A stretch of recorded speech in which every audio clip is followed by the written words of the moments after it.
Moumi, aujourd'hui, tu vas nous parler de santé, de diabète, donc explique-nous. Voilà. Donc le diabète, en fait, c'est une maladie chronique, c'est-à-dire c'est une maladie qu'on a un peu plus de 6 mois. C'est un problème au niveau du pancréas. Donc je ne vais pas rentrer dans tout le largot médical parce que c'est un peu complexe, mais c'est au niveau du pancréas que les choses ne fonctionnent pas. Donc en fait, quand on dit qu'on a le diabète, c'est qu'on a une hyperglycémie, c'est-à-dire qu'on a le taux de sucre dans le sang, il est très très élevé.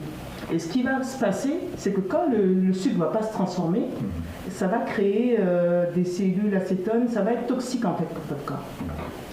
Donc ça, c'est la définition dans un premier temps. Et on sait que dans le monde, il y a 423 millions de personnes depuis 2014, de personnes atteintes du diabète. Et en France, j'ai pris la France. En France, on est à 1,5 million de décès quand même du diabète depuis 2019. Donc en fait, les signes, ça peut-être que ça peut vous dire quelque chose. La personne, en fait, elle a une polyurie, c'est-à-dire qu'elle urine souvent. Elle a tout le temps envie de boire. On appelle ça polydipsie. Elle est déshydratée, puisque en fait, elle a envie de boire et elle élimine, elle se déshydrate. Donc ça, on le voit aussi quand la personne a le diabète, mais dans le diabète, c'est forcément ça. La personne, après, elle est fatiguée, épuisée, tout le temps. Et elle s'amaigrit. Même si elle mange, elle maigrit en fait. Et le quatrième point, c'est qu'elle mange souvent. Donc vous voyez, elle maigrit, mais elle mange tout le temps. À partir de là, en fait, il faut vraiment consulter. En fait, on n'assimile pas, en fait. Voilà, il faut consommer. Parce que le sucre, là, en fait, il fait un micmac dans le corps et à un moment donné, ça ne tient plus. Et les problématiques qui vont se poser, là, je vous parle au niveau du diagnostic, après, je vous parlerai des complications. Au niveau du diagnostic, il faut vraiment aller voir le médecin. Et là, il va vous demander de prendre votre dextro, la glycémie capillaire. Donc, il y a un petit appareil, on va vous piquer et on va prendre votre sang et voilà. C'est quelque chose qui ne coûte pas très cher, qui est à la portée de tout le monde. Et qu'est-ce qu'on peut faire pour éliminer Pour éliminer le sucre ou le taux de glycémie, pour diminuer, dis-moi. En fait, il faudrait vraiment, parce que la personne, c'est au niveau de l'insuline. Les personnes diabétiques, en fait, les cellules en fait, qui produisent l'insuline, elles ne captent pas très bien. Donc en fait, l'insuline, c'est vraiment l'hormone en fait, qui va baisser le taux de sucre. Et c'est là où il y a le problème. Donc en fait, votre taux de sucre est très élevé. Et ce qui va se passer, c'est qu'au niveau médicamenteux, on va vous donner de l'insuline. Voilà. C'est ça qui va se passer. Mais on doit quand même faire le diagnostic. Donc après, il y a différents types de diabète. Il y a le diabète de type 1, qui est normalement un diabète juvénile. On a ça quand on est jeune et tout. Et voilà. Donc ça, c'est vraiment dû c'est une maladie auto-immune. C'est-à-dire que le corps va s'attaquer aux cellules bêta qui produisent l'insuline. Donc ça va se passer comme ça. Ça, c'est une maladie auto-immune. Le corps va automatiquement s'attaquer aux cellules qui produisent l'insuline. Et après, vous n'avez pas assez d'insuline, donc vous ne pouvez pas transformer le sucre. La deuxième maladie, alors, comme je vous l'ai dit, le diabète de type 1, il y a 20% de la population mondiale. Mais la deuxième maladie, le diabète de type 2, qui est le diabète gras, 80% des personnes. Et ça, en général, c'est quand on prend de l'âge, la sédentarité, la malbouffe, le manque d'activité, voilà, ça s'accumule. Et là, en fait, c'est les cellules qui vieillissent et qui n'arrivent pas à capter l'insuline. Donc après, ça fait d'autres problématiques que nous allons voir. Après, comme troisième diabète, il y a le diabète gestatif. C'est le diabète des femmes enceintes. Voilà. Après, je ne sais pas si en Afrique, il y a à peu près le même volet au niveau du suivi des femmes. C'est que de la 20e au 27e mois d'aménorrhée, semaine, pardon, du 20e à la 24e semaine d'aménorrhée, les femmes, on leur fait un examen. Et là, on les fait boire du sucre pour voir un peu comment leur corps fonctionne. Savoir. Parce qu'en fait, le problème... On les rend diabétiques pour savoir... Non, on les rend pas diabétiques. On fait un test. En fait, on leur donne du sucre, mais du sucre, vraiment, c'est pas bon. J'ai déjà fait l'expérience. Et en fait, on voit comment l'organisme fonctionne. Si jamais ils arrivent à éliminer. Si jamais ils n'arrivent pas à éliminer, c'est que là, il y a un problème. Et la maman, après, elle doit suivre un régime et peut-être être traitée pendant la grossesse pour éviter que son nourrisson soit diabétique. Et Moumi, la question que moi j'aimerais poser... Qu'est-ce qu'on peut faire pour éviter d'être diabétique?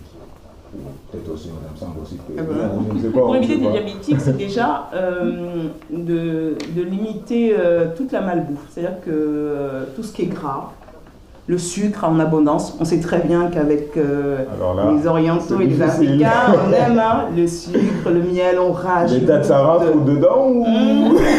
Les dates, il faut limiter. Il faut limiter tout ce qui est sucré. Tout ce qui est bon, en général, c'est bon, mais pour l'organisme, il y a un seuil. Il y a un seuil. Après, c'est difficile. C'est pour ça qu'il faut dire qu'il faut en prendre un peu. Voilà. Et surtout, pratiquer de l'activité, une activité physique, manger des fruits et des légumes. Rajoutez toujours. On a toujours notre boîte de riz, notre sauce, mais essayez de rajouter des légumes. Eh bien, en tout cas, merci Moumi pour le chronique Tout Santé. Donc la prochaine fois, on va faire un jingle pour le chronique. Donc je dis ça au régie, ils entendent de toute façon, ils savent. Le jingle pour Moumi, Tout Santé, prochaine fois. Ne vous inquiétez pas. Tout sera carré. Moi, la question que je voudrais poser, excuse-moi Ibrahim, c'est d'après tout ce que vous venez de dire, c'est quoi les risques qui suivent tout ça? Voilà, les risques qui suivent en fait, c'est que la personne, elle va avoir des problèmes aux yeux. La cataracte et tout ça, c'est une conséquence de ça. En fait, on va avoir des problèmes au niveau de tout ce qui est veineux et tout ce qui est artériel. Donc, les reins vont être touchés, donc vous allez avoir une insuffisance rénale et après vous serez dialysé. Les yeux sont touchés, donc vous allez avoir une rétinopathie et vous pouvez avoir un glaucome, tout ça. Au niveau des jambes, les membres inférieurs aussi, vous pouvez être toucher. Donc là, après, vous avez une artérite, les membres, vous avez des plaies qui ne se cicatrisent pas. Et voilà. Le plus gros encore, c'est qu'au niveau du cœur, le sang, quand il va passer, tout ce qui est au niveau du haut, du cœur et du haut, là, vous pouvez avoir un AVC, un infarctus du myocarde, comme ils appellent une crise cardiaque. Voilà, d'un seul coup. Un AVC, voilà. C'est ce qui va se passer. Et du coup, moi aussi, j'ai une question aussi. Et le diabète, c'est pas quelque chose de... Peut-être c'est un peu ma question un peu bête.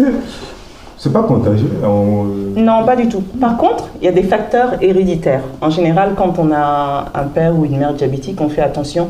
Et en général, vers l'adolescence, on fait des tests. Et après, si jamais la personne s'est avérée qu'elle a un gène, j'en avais parlé après par rapport au diabète des enfants, c'est quand on voit qu'elle a un gène qui est récepteur et tout ça, on essaye de le traiter. Et là, en fait, c'est l'éducation thérapeutique qu'on fait à l'enfant. Et l'enfant est habitué, il sait ce qu'il doit manger.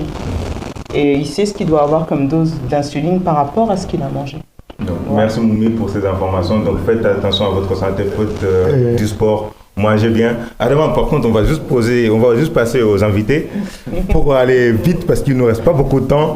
Donc voilà. Et pour revenir aux invités, parce que vous pensez que je vous ai oublié, mais je suis toujours là. Je ne vous ai pas oublié, ne croyez pas. Mais après tout ce que je viens d'entendre, moi j'ai un petit peu peur, même si tout à l'heure j'étais séduit par le propos de Madame Samb. Mais est-ce qu'en venant chez vous, chez les abeilles, je ne capterai pas le diabète? Alors là, non, c'est naturel, il n'y a pas... Au contraire, il faut du miel, donc voilà. Alors, Ami, dis-moi, par rapport aux abeilles solidaires, votre association, dont vous êtes la fondatrice, est-ce que vous avez aussi un volet santé dedans ou est-ce que vous travaillez avec des centres médicaux ou des centres de santé pour vous aider aussi par rapport à tout ce que vous avez pu dire jusqu'à là? Alors, par rapport au programme des jeunes filles, oui, nous travaillons avec des personnes, en tout cas, qui sont dans le corps médical, que ce soit des gynécologues ou des sages-femmes pour l'éducation, parce que ce n'est pas nous qui le faisons en fait. On préfère plutôt travailler avec des professionnels pour expliquer en fait vraiment aux jeunes filles et leur donner les bonnes informations. Maintenant, est-ce que nous on a un volet santé? C'est vrai que ça rentre dans le cadre de la santé parce que tout ce qui est santé reproductive, c'est relatif à la santé. Peut-être qu'à l'avenir, nous allons peut-être aider des centres de santé, etc. C'est pas exclu parce que bon, voilà, nous aujourd'hui, en tout cas, on se concentre sur l'éducation. Qu'est-ce qu'on peut apporter? Demain, peut-être que nous pourrons apporter quelque chose, enfin, je sais pas, au centre médical ou à la santé ou autre chose, et on le fera avec plaisir. Donc voilà. Mais on le souhaite aussi. Et on ne va pas finir l'émission sans parler du côté de l'artiste aussi. Donc, Linkielka. Et dernièrement, vous avez sorti pas mal de singles. Je sais qu'il y a de cela un an, vous avez sorti un mixtape, Sonikera, qui est toujours disponible sur les plateformes d'écoute, et notamment sur votre chaîne YouTube, Linkielka. C'est ça, Linkielka. Et dernièrement, vous avez sorti un son j'ai écouté, qui m'a beaucoup touché. Enfin, on va parler du premier qui m'a beaucoup touché. C'était Tell Me. Tell Me, vous pouvez nous en parler un peu, parce que comme vous avez parlé de 4 personnes qui sont mortes au Mali, et dans ce son, j'ai cru comprendre que vous parlez de ces 4 personnes-là et de votre combat. Donc, est-ce que vous pouvez nous en parler un peu de ce son-là, de ce single? Tell Me. Oui, en fait, depuis 2017, à chaque fois qu'il y a des événements, en fait, il y a une partie de la population qui m'alerte ou qui nous alerte, qui nous dit, vous voyez, ça ne sert à rien de réclamer des choses qu'on ne peut pas avoir. Et en me disant ça, j'entends qu'ils se découragent un petit peu. Et du coup, moi, pour leur booster et tout, j'ai fait des sons pour remonter le moral et se dire, en fait, pour se libérer de l'esclavage, c'est pas en allant tout doux ou en essayant une fois, ça n'a pas marché, ça y est, c'est bon, j'accepte mon sort. C'est pas comme ça, en fait. Parce qu'il y a des hommes qui sont morts pendant. Ils ont vécu toute leur vie en luttant pour qu'ils soient libres, et malheureusement, ils n'ont jamais été libérés. Mais on a vu aujourd'hui que les descendants des esclaves qui sont aux États-Unis aujourd'hui, ils vivent, d'un côté on peut dire qu'ils vivent bien, en fait, en tout cas du problème d'esclavage, quand on parle de ça, aujourd'hui ça va mieux par rapport à l'époque de leurs ancêtres, etc. et tout. Donc du coup, moi aussi j'ai fait des sons pour remonter le moral aux militants et à tous les gens qui sont engagés en Afrique de manière générale. Donc Tell Me, 10 mois dans le son, je parle bien sûr de ces 4 personnes qu'on a assassinées au Mali, à Djandjoumé plus précisément. Mais en fait c'est triste. Aujourd'hui c'est vrai que des personnes sont en prison pour avoir commis ce délit-là. Mais ce crime, mais il faut pas qu'on essaie de faire comme on a toujours fait, en fait, c'est-à-dire de mettre les personnes en prison pendant que le fourneau, les marmites sont chaudes et tout, et après quelques mois on les libère, parce que ça y est, personne n'en parle, en fait. Donc du coup, en faisant ce son, je le mets sur les plateformes, les gens le téléchargent, et du coup ça reste aggravé dans nos mémoires, et ça rentre dans nos archives aussi, en fait, parce que je sais que côté écrit, ça reste encore, même si aujourd'hui on a un bon représentant, comment on appelle, le responsable de communication, qui est Koundou Soumaré, qui écrit vraiment tout ce qui se passe. Exactement, son blog qui marche très très très bien, qui a une belle plume, qui dénonce toutes les pratiques, injustices qui se passent de manière générale en Afrique, parce que c'est un militant qui n'est pas engagé qu'au combat contre l'esclavage et c'est ce qu'elle en fait. Donc voilà la raison. Et comme je vous ai dit, en ce moment, Linkielka est très actif. Et dernièrement, il y a un autre artiste de votre groupe, de votre crew, de votre label, Demzo, qui a sorti un album ou un mixtape qui est disponible sur les plateformes de téléchargement aussi. Et j'ai écouté un son avec lui aussi. Vous parlez de. Là, par contre, là, c'est plus pan-africain. Donc, ça parle de Kémy Saba, ça parle de Pomoi, ça parle de Mandela. Donc, apprends qu'en fait, vous êtes toujours un militant, il y a toujours quelque chose à dénoncer. Ah oui. Moi, je suis africain 100%, en fait. Je sais qu'en fait, on a des valeurs qu'il faut défendre. On a aussi des personnes importantes, on en a aujourd'hui, on a toujours eu. Comme on a cité dans le fameux titre avec Demzo Rofenone, qui veut dire, en gros, la vérité indéniable et tout. Et comme Mandela, comme Thomas Sankara, en fait, d'un côté, moi personnellement, qui a fait des études, etc., j'ai fait beaucoup lecture sur le parcours de ces gens-là. Et du coup, je suis un peu nostalgique de cette Afrique, de ces hommes forts, en fait, qui voulaient vraiment faire que les choses changent, mais dans l'intérêt des Africains. Tu vois, contrairement, en tout cas, personnellement, ça n'engage que moi, mes paroles, en fait. Là, je ne parle pas au nom de l'association. Mes paroles n'engagent que moi, mais je pense que moi, aujourd'hui, en fait, je suis nostalgique de cette période, de ces hommes forts comme voilà, Kadhafi qui voulait mettre une satellite pour toute l'Afrique, qui voulait faire une union africaine, une monnaie commune. Comme... En fait, c'est ça aussi, en fait. Voilà. De l'Afrique des Kadhafi, de Thomas Sankara, de Mandela, et de Kourma. Oui, donc voilà, c'est comme ça. Voilà. Même s'il ne les a pas connus, à travers l'histoire, il a pu les connaître. Donc voilà, et en espérant que chacun de vous, autour de cette table, puisse laisser une trace quand même dans cette histoire. Et juste avant de rendre l'antenne à Missam, dites-moi, votre association, comment on peut vous contacter? Alors nous, on est sur toutes les plateformes, enfin sur tous les réseaux sociaux plutôt. Et on a aussi notre site internet où vous pouvez nous contacter tout simplement. À part cela, oui, bien sûr, on a des besoins comme toutes les associations. Je pense qu'aujourd'hui, il y a beaucoup d'associations en Afrique et par ailleurs, mais le plus gros problème, c'est qu'il n'y a pas forcément les moyens en fait. Bon, ça veut dire que voilà, on essaie de faire des actions parce que bon voilà, on croit ce qu'on fait, on a des convictions, etc. Mais on va dire les moyens ne suivent pas. Donc voilà, en espérant que cela change, mais bon. Mais on essaie quand même de faire le maximum. Et sur les réseaux sociaux, on tape juste les abeilles solidaires. Les abeilles solidaires.org, vous tombez sur notre site internet. Et pour passer à Linkelka, comme je dis, c'est quoi l'actualité? Qu'est-ce qu'on doit attendre?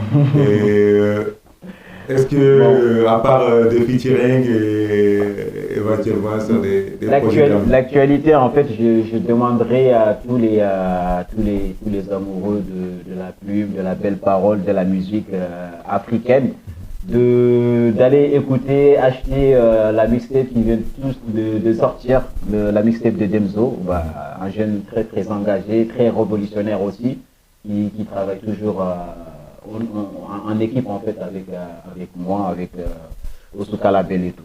Et en ce qui me concerne, bon, il y a des sons qui sont toujours disponibles sur toutes les plateformes. Et voilà, il y a aussi l'album qui doit bientôt arriver. Donc j'espère pour bientôt. En tout cas, on est là-dessus. Et pour tous ceux qui sont intéressés, en tout cas, moi je suis intéressé pour toutes les collaborations. Donc, malheureusement, l'État ne le permet pas. Mais avant de vous quitter, merci beaucoup, Madame Ami Sam et les abeilles solidaires d'avoir répondu présent pour ce premier numéro. C'est très aimable et gentil de votre part d'avoir répondu présent pour cette émission. Et Linkelka, donc comme vous avez dit, vous êtes sur les plateformes. Merci d'avoir répondu présent et d'avoir écourté votre week-end. Adama Sek, donc Monsieur Bibliothèque, Madame Moumi Traoré pour avoir participé à cette émission et pour le Chronique Tout Santé. Donc bien sûr, on aura toujours on en aura dans les autres émissions. Et à toute l'équipe, donc Farodia pour les caméras, et Morsal, et Mamadou So, et aussi merci à Babadem d'être présent, de nous suivre et de nous soutenir. Donc merci à toute l'équipe d'Africa et de TV Touba et nous reviendrons très bientôt pour le deuxième numéro. Et bonne soirée, bonne journée et à la prochaine sur TV Touba et Africa. Merci beaucoup.